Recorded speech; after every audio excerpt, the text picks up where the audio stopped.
Hello, everybody, and thank you for tuning in. My name is Richard Cuizio, and I am a loan officer with Hudson United Mortgage. I am licensed in New York, New Jersey, Connecticut, and Florida. I am a senior loan officer. So if you have any questions or ever want to know about what the market's looking like, what it's projected, if you need help with pre-approvals, refinances, first-time home buying processes, I'm here to help. When they're saying no, we're saying yes. Once again, Richard Cuizio with Hudson United Mortgage. Thank you for tuning in. If you want to give me a call at your convenience, night or day, my number is area code 321-634-2552. It's my personal cell phone. Give me a call, richard.cuizio@hudsonunitedmortgage.com, if you want to give me an email. So today we're tuning in. Guys, thank you for having me on. Wanted to talk to you about 2020 market trends and what 2021 might look like in the upcoming months or all year round. Now, unfortunately, nobody has a crystal ball. We can't tell the future. We can only use the information that has been provided to us in the past and use the current trend data. That being said, because we don't have a crystal ball, it's not set in stone. If we did have a crystal ball, we'd be playing lotto and living on a private island somewhere. So I just want to go over some information that I have accumulated, things that I have read, and let you know what 2021 might be projected with the current interest rates in the market and the housing market, and everything else. So 2020 has been a particularly hard year for everybody.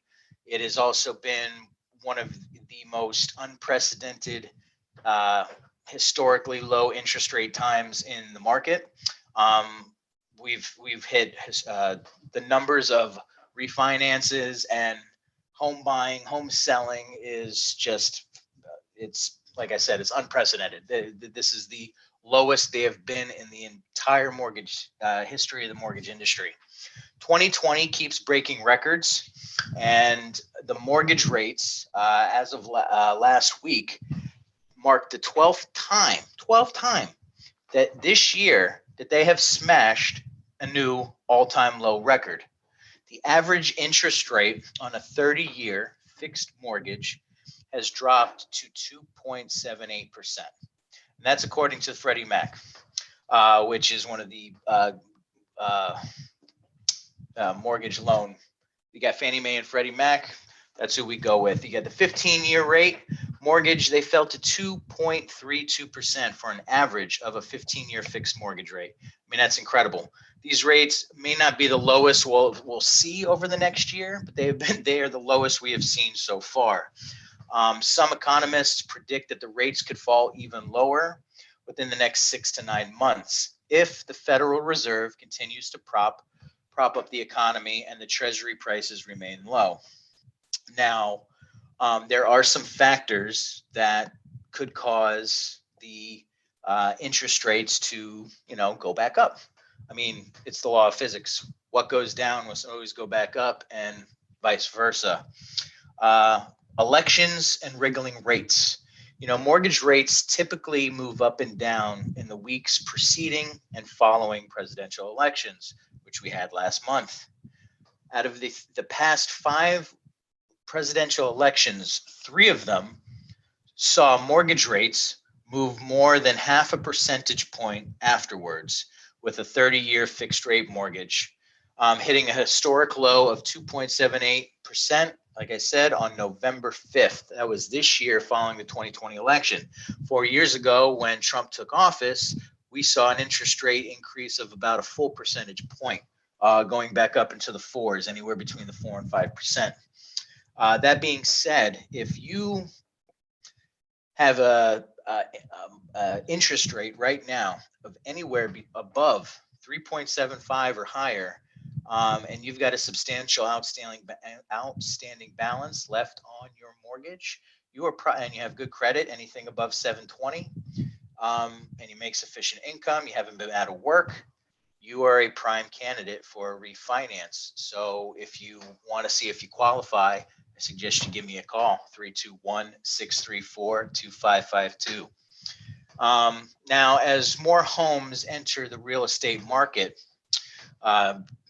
being built, being sold, high prices and strong demands are giving more owners the confidence that they need to list their home.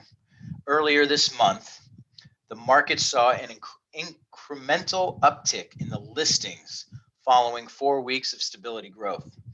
A welcome sign for buyers who have been competing over limited inventory for months. As these new properties come to the market, owners are listing them on an average, $38,000 more than homes listed 1 year ago. In my experience, the homes that are being sold, they're going to the highest bidder with the highest down payment. Some people are paying $50,000 over asking price just to get the house. People don't want to live in these crowded, populated cities anymore. Boston, Chicago, Los Angeles, New York. They want to move upstate. They want to move out of Dodge. They want to move to the suburbs. They don't want to be in the high pandemic, the high crime, the high poverty areas, these demilitarized zones that with all these riots and everything that's been going on these past 6 months. People want to live in a nice area. They want to feel safe. They want to feel secure. Or maybe they just want to, move somewhere else. Who knows? That being said, the pandemic has shifted buyers' tastes.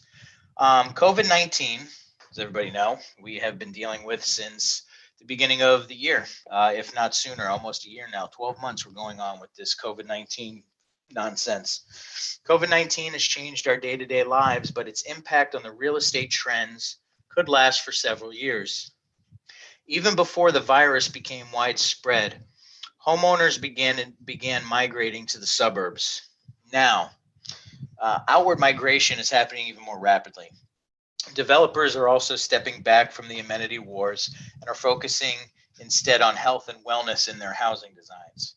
So large urban markets such as Boston, LA, New York, San Francisco, Washington, DC, they could take 3 to 5 years to return to their pre-pandemic housing market highs. They will bounce back. It will just take some time.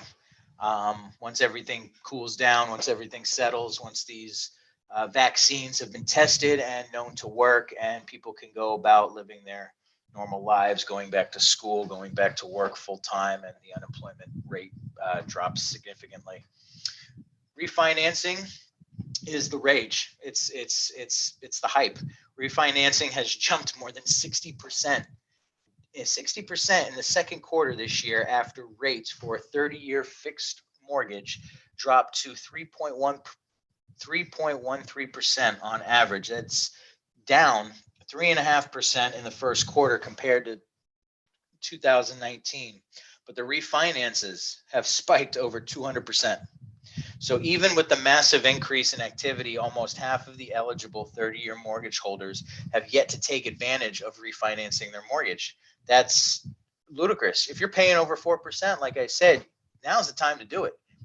We don't know what the rates are going to be like a year from now, but the rates are hot now. So if you've got over $200,000 on your mortgage, I would definitely refinance. Absolutely. I mean, just the interest savings alone could buy you a new car over the life of your loan. If you are one of the 18.9 million borrowers with a 720 FICO score or higher and at least 20% equity in your home, you definitely qualify to reduce your rate by almost 0.75%. That's huge.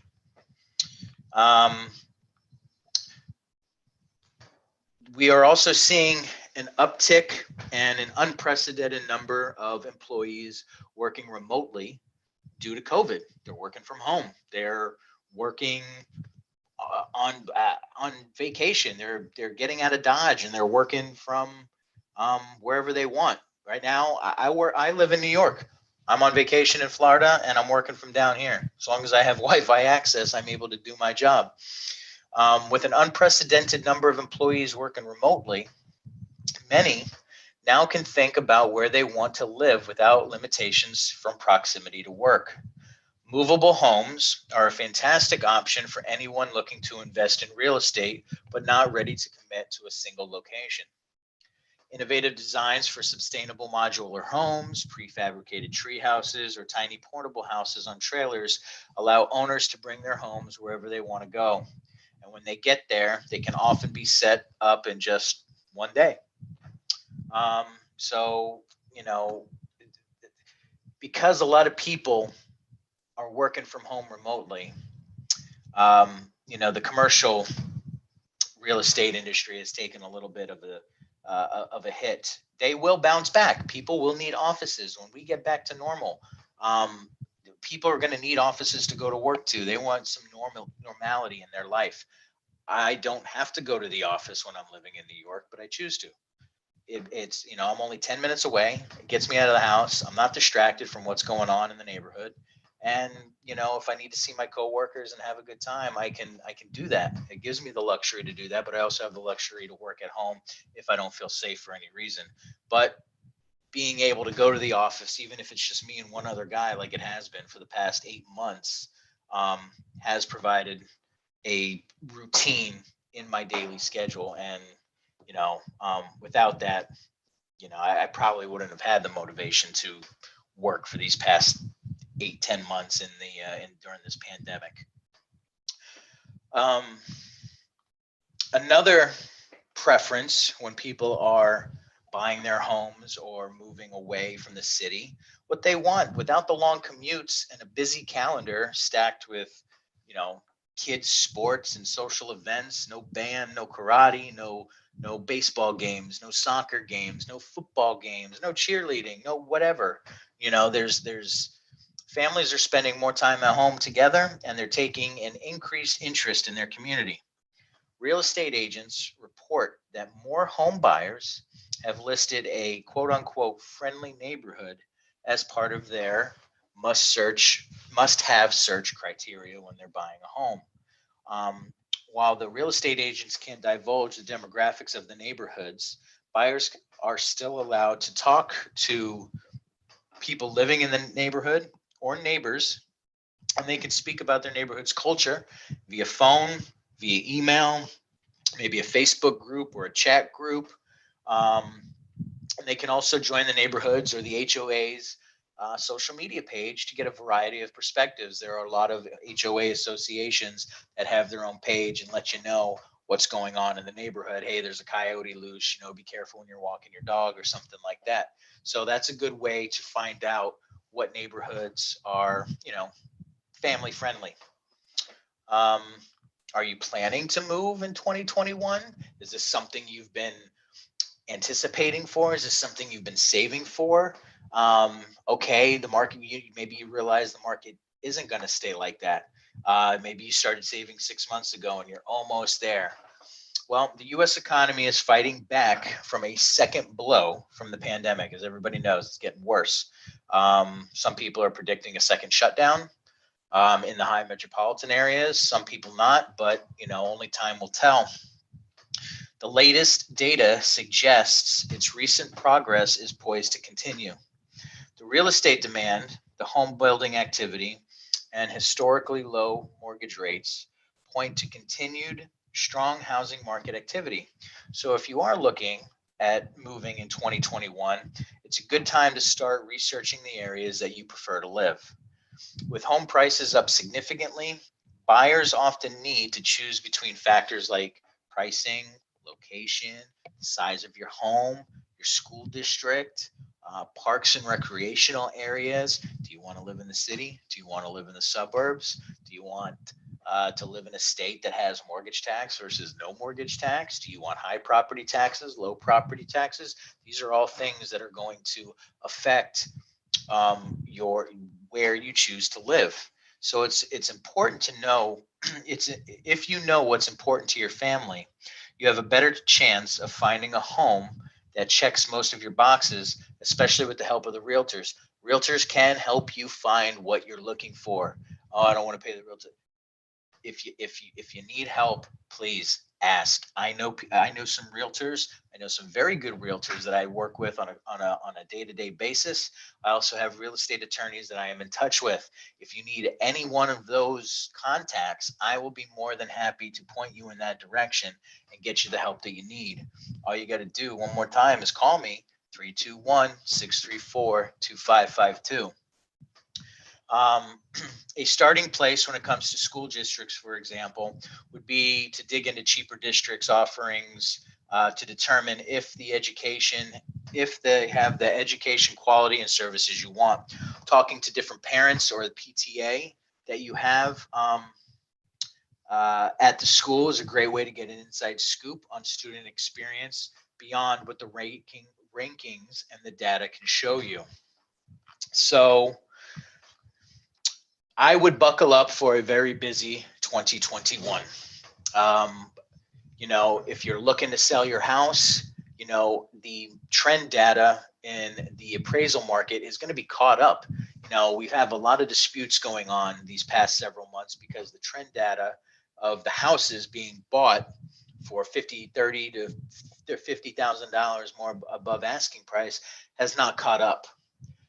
They will by next year. So you might make a nice little profit selling your home, or your equity in your home is going to increase if you decide to stay as a result of all these high-priced homes being sold in the market and the way it is. According to a recent survey, more than 2,000 Americans, nearly half report that they plan to move to reduce their living expenses. 46% aspiring to relocate within the next year. With remote work being common, home buyers can keep their careers while moving to reduce cost or live closer to their relatives or friends. Families that have um, with income that have been displaced by the pandemic also make up a contingent of those who are seeking a new home. They are motivated by the need to find a mortgage that better fits their current income and budget. Maybe you need to downsize. Maybe you want to go to a condo. If you don't need that big 4-bedroom house, downsize to a condo, especially if you don't have any kids. You'll be paying a fraction of your real estate taxes. You can be paying a fraction of your mortgage. Take what you can at that, sell your home, whatever profit you can, put in a down payment on the other one. Um, Next year's economic forecast. So, according to the Mortgage Bankers Association, which is the MBA, they predict that 2021 will have the second highest origination total of the last 15 years, which means we are probably going to see even more loans and purchases and refinances being originated next year than we did this year with the pandemic. So if the mortgage demand continues on this track, the MBA, the Mortgage Bankers Association, also foresees mortgage rates creeping back up. Like I said, what goes down must always come back up, probably ending around the fourth quarter of 2021 at a roughly estimated 3.3%. That's a 0.5% higher than what the average rate is now, 2.78 to 3.3. There's your 0.5%, if not a little bit more. So you might be looking at an average interest rate by the end of next year at 3.5%. Now, these are just speculations and estimations, but this is what they are estimating.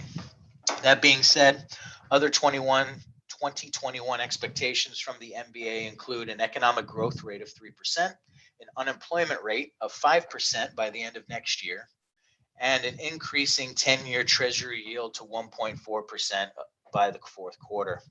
Refinance activity will likely slow in 2021 because of the higher interest rates, but they're going to continue to happen until we get back up to that 3.5% to 4% interest rate.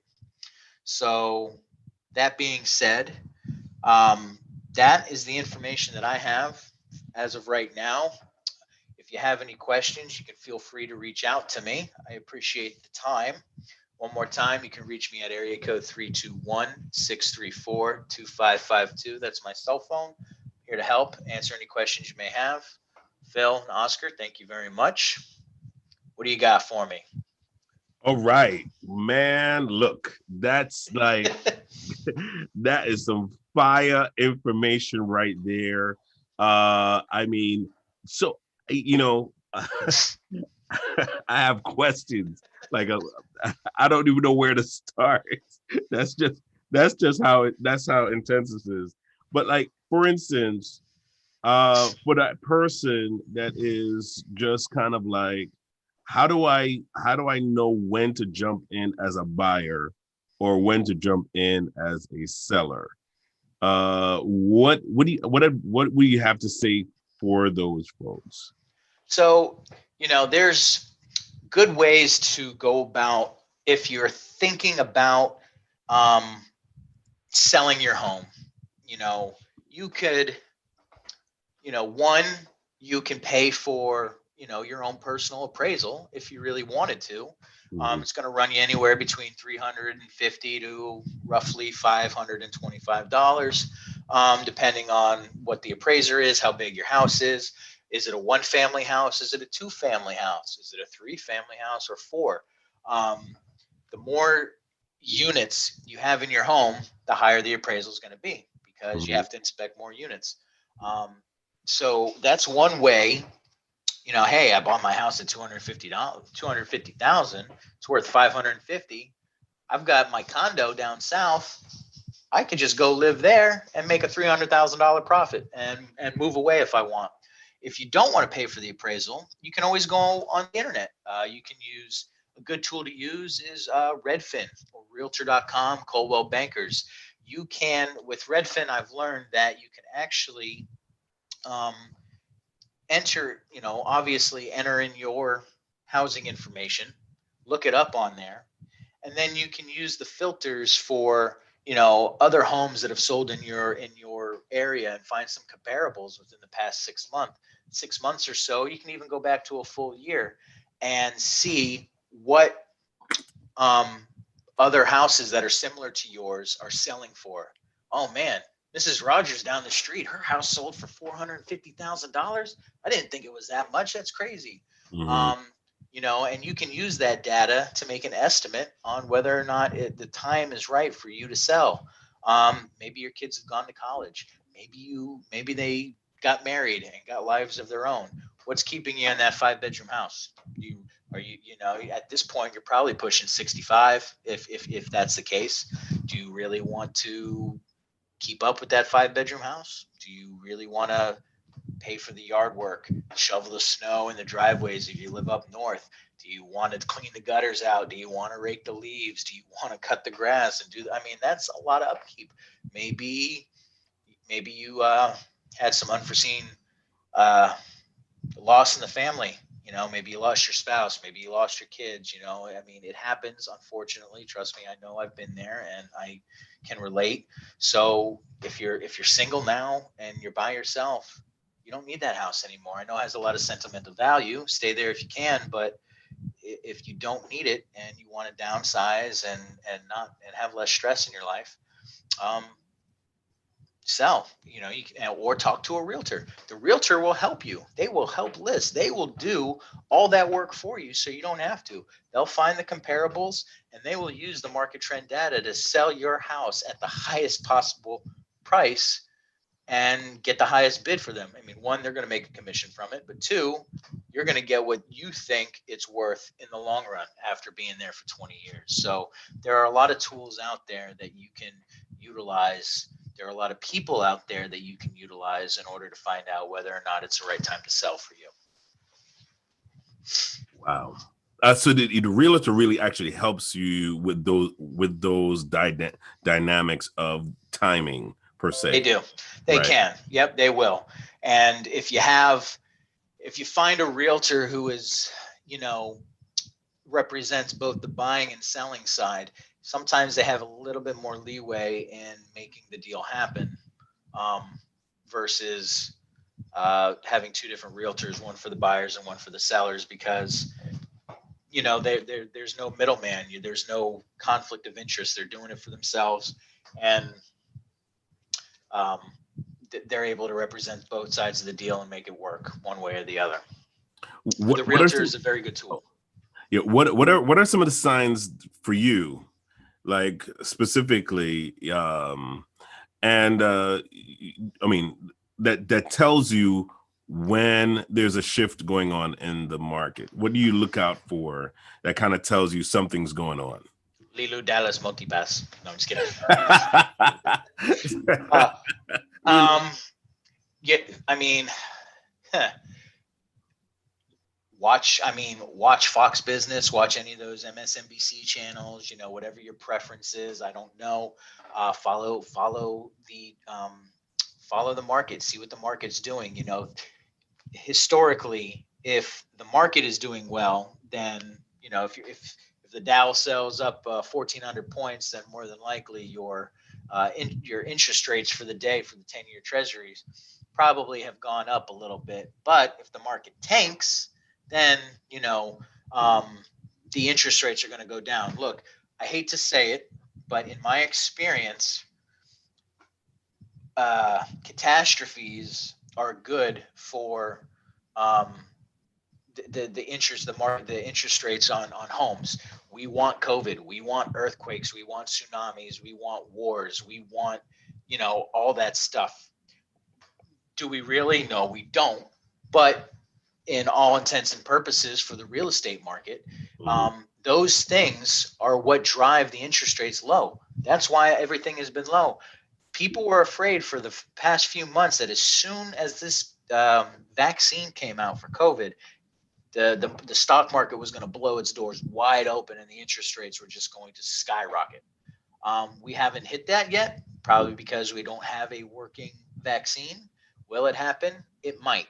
But, uh, historically speaking, catastrophic events are what keep or one of the factors to keep interest rates low. So if there's a lot going on in the world, then we're going to continue to see the interest rates stay low for a little while, anyways, until we get back on track, until people are working, until there's no more um, anything, riots, pandemic, So whatever it may be. it sounds like that. It sounds like that supply and demand kind of a thing. If Exactly. if the demand is low, then it kind of like affects everything else. Versus if you have a high level of demand and in certain things, like uh, how does that now I know this. I'm just going based on my menial information and knowledge, but if there's a lot of houses on the market, that's a sign of what? People wanting to get out of Dodge. Right now there's a lot of houses on the market because that's a sign that the market is good. The market is strong. Right. Um, People are getting their money's worth for their house, and Mhm. they can feel confident that in 20 years, if they buy a house now, that they're probably going to walk away with a profit later on down the line when they are finished raising their family or selling. A lot of people want to buy low and have the market um, finish strong, so they end up with a lot more equity in the house. Mhm. Um, you don't want to buy a house that's going to come up under appraised or anything. Nobody does, but um, we don't want the recession of 2008 happening again, because a lot of people were so underwater with all their mortgages. It was ridiculous. Like, you couldn't refinance, you couldn't go anywhere. Um, Mhm. right now, a lot of houses on the market means the market is good. Right. People are buying, people are selling, people are making money. This is one of the few industries that have actually been able to continuously work throughout this whole pandemic. I didn't have a day off. I didn't miss a paycheck because um, we were able to work. The housing market, this pandemic, it created opportunity Mhm. in the real estate market, and it will continue to do so until things calm down. Okay, so all right. So here's the thing. I'm gonna put one word out there, and you're gonna tell me your thought on it, right? Okay. Uh, buyers. Buyers. Buyers are liars. No, I'm just kidding. You're right. um, Guys, buyers, listen, if you're ready, if you want to buy, if you're thinking about buying, make sure you qualify to buy. Make sure you're currently working. Make sure you have income and assets documented. Um, you know, you need a certain percentage of down payment to qualify for the loan, plus your closing costs. On a $500,000 home, you need about $50,000, 50 to 60,000. Anything less, 200,000, you're looking at 25 to $30,000 for closing costs. If you don't have that, unless you're a veteran, you will need to finance and put some kind of down payment. So if you have any questions and you want to know if you qualify for buying the home, talk to a professional. If you don't talk to me, please go talk to somebody else who deals with mortgages, can get you a pre-approval. But, I prefer you talk to me, but that is what we are here to help you. Mhm. I don't make money until you buy a house, plain and simple. So everything leading up to is me helping you and Right. educating you on the process of the loan itself. So if you're thinking about buying, please see if you qualify before um, you find out the hard way that you don't qualify. Okay. Next word. Investors. Investors, a lot of people are using and buying homes specifically for investment properties. It is a great way to make money. People are buying rundown homes and they are renovating them and they are turning them, this one or two family home into a two or three family home, and they're renting it out. And the rent itself is paying the mortgage, or the rent itself is paying that mortgage on the house and the house that they're primarily living in. So, um, investment properties are a great way to make money. Um, if I had a condo and met the woman of my dreams, wanted to raise a family, obviously I'm going to need something a little bit bigger than a condo to help support, um, my family. Would I sell my condo? No, I'd probably rent it out and buy a home. Now, with that being said, I can make a few bucks on that condo to cover any, repair work that needs to be done over the years, but maybe, or I could just put it in a savings account after paying off the mortgage. But investors, um, you can also, is a very good time for you guys to do refinancing now. Absolutely. Interest rates are low on investment properties as well. Jump on it while it's hot. Uh, what about those people that are looking to flip houses? Like you're looking to flip a house, you buy a house now, you wanted to sell it in 3 months. Can't do it because, and I haven't worked with many flip properties, but what I can tell you is that legally it's a 6 month process. The process cannot be completed for you have to do it within a 6 month period. Can't do it in 3, can't do it in 4, can't do it in 5 months and 3 weeks. You literally have to wait 6 weeks. It is a lender requirement. It's not my requirement. It is a requirement by the lender. Um, I have seen other guys that I work with lose deals because they tried to close or got postponed because they tried to close within 5 months. When you're flipping houses, it is a 6 month process. So when you're going into that, just beware that you're not going You're to, gonna you're gonna have to hold on to it for six you're going to months. have to hold on to it. Now, Hmm. if you're not flipping a house legally, you can literally, if you find the right lender and have the perfect property and the perfect client and everything in play, you can actually close a loan in 7 days. The fastest I've gotten a loan closed, I think, It's 32 days. That's with all. That's with everything in alignment, right? I got a clear to close in 32 days with a specific lender, from Mhm. application to registration to clear to close, 32 days. So, Ricky, at the end of this, first we want to wish everybody Merry Christmas, Happy Merry Holidays to Christmas, everybody. everyone. Yes, happy So, holidays, Festivus, Festivus. Hanukkah. Yeah, we're really glad that you're watching this program. But what are some of the things that how are some of the ways that you can be reached? First of all, I know we have his phone number is on in the description and also on the banner, so you'll be able to reach out to Rick for all of your housing needs. He has connections that can help you in other areas as well. But leave the folks with something that they can reach out to you on, like right now, ways to reach out to you. Another good way besides my cell phone, if you want, like I said, one more time, cell phone 321-634-2552. Email. I check my email 80 times a day. Very responsive. And there's also a quick application on my email as well, that you can actually apply, and just give me your information if you're interested in doing a mortgage.